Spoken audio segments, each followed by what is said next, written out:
शादी करूंगा तुम जैसे गिरे हुए इंसान से बात करना सिर्फ शिफा से। खिलाफ एक लफ्ज सुनने को भी तैयार नहीं है। मैं अपनी तौहीन समझती हूँ। जैसा तुम्हें लगे वैसा सब बताता है। मैंने तो कुछ नहीं कहा। पैसों की हद तक होती है ना। तुम्हारा ये जो चेहरा है ना, और इसकी फैमिली तुम्हें कुछ कहने की जरूरत भी नहीं है। शाजिर की जान का सदका समझ के इसे देखे उनसे जान छुड़ाना। लेकिन ये लड़की शाजिर को पसंद करती हूँ, शाह की पसंद को अपनाकर अच्छा लगता है। ऐसा वो है नहीं, शादी करना चाहती हूँ उनसे। मुझे वो फेक लगता है। शाजिर को ट्रैप करने की कोशिश कर रहे हैं।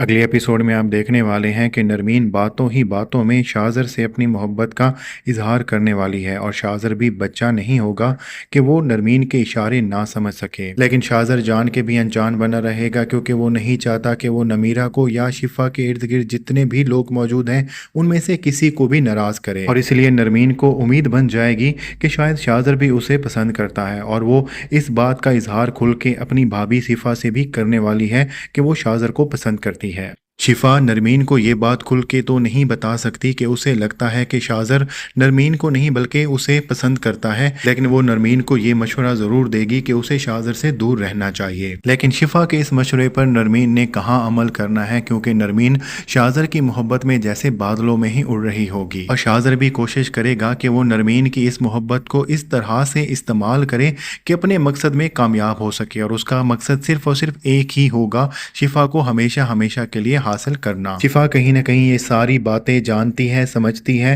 क्योंकि औरत मर्द की बदली हुई नजर को फौरन ही पहचान लेती है। लेकिन शाज़र की उसकी फैमिली पर इतने ज्यादा एहसानात होंगे और उमर की जिंदगी बचाने के लिए शाज़र जो कोशिशें कर रहा होगा, इस वजह से शिफा जो है वो खामोश रहेगी। लेकिन शाज़र जब अगली एपिसोड में शिफा से अपनी मोहब्बत का खुल के इजहार करने वाला है तो शिफा साफ साफ ना बोल देगी। लेकिन यहाँ पर सिर्फ शाज़र ही नहीं है जिनका अगली एपिसोड में दिल टूटने वाला है, बल्कि नरमीन का दिल भी शाज़र के हाथों टूट जाएगा। और दूसरी तरफ आप ये भी देखने वाले हैं कि नबील ने अपनी बीवी और तैमूर साहब के सामने शिफा की फैमिली का तासुर कुछ इस तरह से बना दिया है कि वो पैसों की वजह से शाज़र को अपने जाल में फांस रहे हैं, क्योंकि नबील को डर होगा कि शाज़र का बाप तैमूर शिफा के घर जाकर कोई मामला ही ना सेटल कर दे। इसलिए नबील ने शिफा की पूरी फैमिली का तासुर इनके सामने ऐसा बनाया हुआ होगा कि वो बहुत ही लालची लोग हैं और किसी की बात नहीं सुनने वाले।